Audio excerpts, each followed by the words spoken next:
Well, Broncos country, what's going on? Happy hump day. Hope you guys are having a wonderful Wednesday. Welcome to the channel. My name is Mark. I'm with Marky Sports. And if it's your first time on the video, I appreciate it. Consider hitting that subscribe button. It'll help me out. If you love Denver sports, if you love the Broncos, the Avalanche, the Nuggets, we cover it all. All of my takes, completely unbiased. I don't even think about what I'm going to talk about or write down or prep anything. I don't edit any of my videos. I just hit record and talk to y'all about what is on the mental. So I appreciate you guys. All right, let's get into it, guys. The hot topic, something I've been thinking about a lot, especially lately, and especially after we had a little bit of a breakout game last week against Carolina. We need to figure out this tight end situation. We just do, because I'm not going to let it go. A tight end, a good tight end, or good production out of a group of tight ends is imperative for not just teams to be successful. You look at the last 10 Super Bowl champions, a big majority, if not all of them, had a very either elite tight end or an extraordinarily productive tight end. It's just the way it works. Those are just facts, and that's what I do. I just present you guys with facts. So the tight end is huge. In addition to it being success for the overall team and the offense, it is even more imperative when you have a rookie quarterback, because rookie quarterbacks need a safety safety valve, right? And if you don't have that running back that's an elite receiver like we don't have, and if you don't have a slot receiver that just always seems to get open like we don't have, you need to get that from a tight end. So credit to Bo for not really having like uh a solid, consistent safety valve, somebody that he could just go to when called upon, and still be successful. We need to figure this out, and instead of getting into like, oh, the Broncos can trade for David Njoku, or maybe trade for Chig Okonkwo, who I thought about yesterday. Chig Okonkwo would be an awesome trade, but I don't think that the Titans would trade for him anyways. But instead of diving so much into the different trade markets, I think there's about a 90% chance the Broncos don't make a trade for a tight end. I think there's still a really high chance they don't make a trade at all. But I don't think they make a trade for a tight end because it's really difficult. Tight ends that are even worth a damn are typically not available. Uh, David Njoku, you can make the case, but still, there might be 10 other teams that want him. And so that being the case, you got to start looking at internally what it is that you have, right? And what we have now is not really a group of tight ends that are untalented or not good or had no success in their career at all. It's not true. We just have a lot of tight ends right now that I feel like are good, are very good at many things, and they're rarely called upon to really need to be receiving threats. But that can change. That can change really quickly. We have just over 200 yards receiving amongst all of our tight ends, and that is after they blew up last week. So before that, and I still think it might be like at or near the bottom of the league. Our production from the tight ends in terms of the passing game has been terrible. Now that being the case, when you look at Nate Atkins and when you look at Lucas Kroll, when you look at Adam Troutman, we've got three guys that play every single Sunday recently that are very, very good, borderline elite when it comes to their blocking ability as tight ends. So that's a good thing. That's obviously something that we know that Sean Payton loves. We have a guy that's been inactive the last few weeks who's abysmal at run blocking in Greg Dulcich, but he by far and away gives you the most juice catching the ball. But he's in the doghouse, and I think he'll remain there until there's an injury or something. Otherwise, I don't see him getting out of the doghouse. He actually might be somebody that we could trade. And then we got Donald Parham, who's on the practice squad, who we know we signed several weeks back, a longtime Charger, still a really young kid, right? Um, and so he's somebody that when you look at his career, he's a giant first and foremost. He's over 6'8", 240 pounds. He's actually been graded out to be a really good blocking tight end as well. And that's very important because obviously Sean Payton is somebody that, you know, he will prioritize blocking for a tight end over their ability to catch the ball. Unless they are unbelievably elite at catching the football, like a Jimmy Graham level. But even Jimmy Graham at some point in his career was halfway decent enough at blocking, but he was just so big and fast and powerful. They were just like, get him the ball and go. So Donald Parham has that ability. He's got the ability to be a blocker. So that checks one box. The other piece is that he's a pretty damn good pass catcher when you look at his career stats. And he's what I would consider to be a touchdown getter for sure. Because on 20% of all the catches that he's had in his career, over, that's since 2019, but really he started playing since 2020. So since 2020, he's at 67 catches and 11 of them have gone for touchdowns. Almost 20% of them have actually gone for touchdowns. And he's a crazy, what we would call freak athlete at measuring in at the combine at 6'8" and 3/8 of an inch. So he's over 6'8", 240 pounds. He still ran a 4.6, which is wild for somebody that's that big and that fast. Now, there's gotta be a reason why the Chargers let him go. There has to be, right? Because it's not like the Chargers are just oozing with unbelievable tight ends and production from their wide receivers.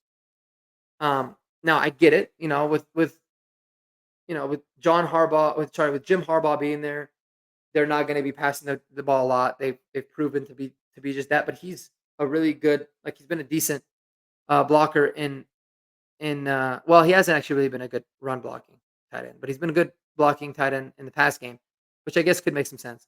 So there's always a reason. So the reason for him being available could just be that he just was not a scheme fit, and that's a good thing because if he's a scheme fit here, he could still be a very productive player overall. So we've got a lot of those. Now, what I'd like to see is I would like to see more opportunities for the tight ends as a whole. Doesn't even necessarily have to be Donald Parham. I think that we should start, you know, sending more targets and throwing more targets to somebody like an Adam Troutman even. Because when you look at Adam Troutman in his career, very similar actually to Donald Parham. If you look at like the production, the amount of receptions, the amount of receiving yards, the PFF grades, all of that. Troutman is still a better blocker. Um, and even there, they were both drafted in. Parham was drafted in 2019, and Troutman in 2020. But they have a lot of similarities in a lot of ways between the two. But I'd like to see them get some more opportunities because I think that there is some untapped potential in this room. When you look at Parham, he's somebody that when he's been targeted a lot in his career, he's proven that he could be productive. He's gotten a lot of touchdowns, but he has struggled a little bit throughout the course of his career with drops. When you look at Adam Troutman, he's someone that 70% of all the balls that have been thrown in his career have been caught. Um, about a good majority of them for touchdowns as well, just about 12%.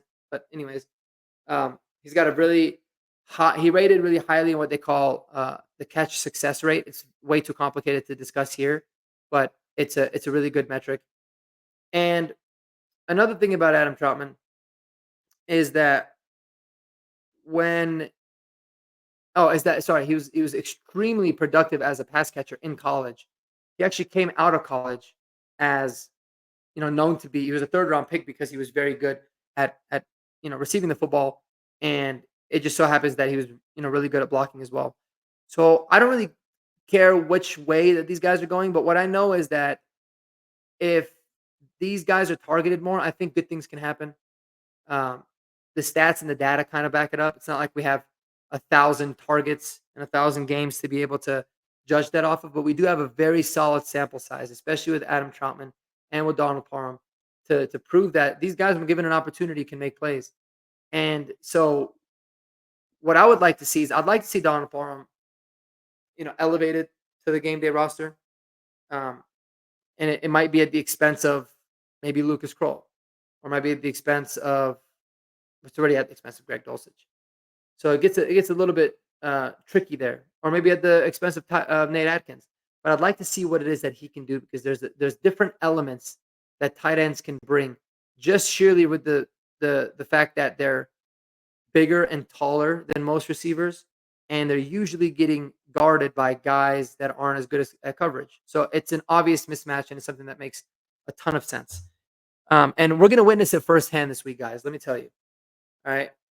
Obviously, we got my Ravens and Broncos breakdown. Obviously, I'm going to talk about the key matchups, and we're really going to dive deep into this one because this game is huge. But you're going to notice and you're going to see firsthand just how important good tight ends can be to your offense and another element that they can bring with what Mark Andrews, now that he's kind of back up on his catching fire and starting to get his feet under him this year, and Isaiah Likely can do to this team and to any team, frankly. And we're going to witness it firsthand. And it's going to make you really wanting that. And you're not going to get that overnight. We might not even have guys remotely close to any of those guys on the team right now. But I'd at least like to see them get more opportunities to see what the hell it is that we have, because I think it could be really special. Especially Donald Parham, man. Anybody that's 6'8", 240 and is fast and has experience in the NFL and has caught a decent amount of touchdowns, I'm good with that. Let's see it. Let's give Bo some more relief. I want to know what you guys think, though, right? I know we all get caught up so much on go out and trade guys and look elsewhere, but Sean Payton's proving this year that they're going to look within. They're going to be patient. And they're going to work on developing the guys that they have on this team now. And those are the options, and I'd like to see more of it. I'd like to see more throws to Troutman, more throws to Kroll, right? Heck, even Nate Atkins, if you need to get him involved, go for it. And maybe even see if Donald Parham can get an opportunity from the practice squad. It is a little bit crowded, for lack of better words. Not necessarily a good crowded, but we do technically have 4 tight ends on the active roster on the 53 right now. So Donald Parham would be a 5th. That rarely happens unless he can be an incredible special teams contributor right off the bat, which I don't think he can. So there would need to be a corresponding move, but I want to know what you guys think. Let me know. Am I being too optimistic? Am I fishing? Am I trying too hard to try to find a solution at tight end? Or is as a simple answer, just dude, go out and get somebody or wait until the offseason and either draft somebody higher, make a trade or sign a free agent? Or is there a little bit of meat on the bones with some of the guys that we got here? I'd love to know you guys' thoughts. Put in the comments below. And until next time, guys, you already know the deal, all right? Go Broncos, baby. Spend time with the people that you love. Don't forget to do that. And until next time, guys, peace out.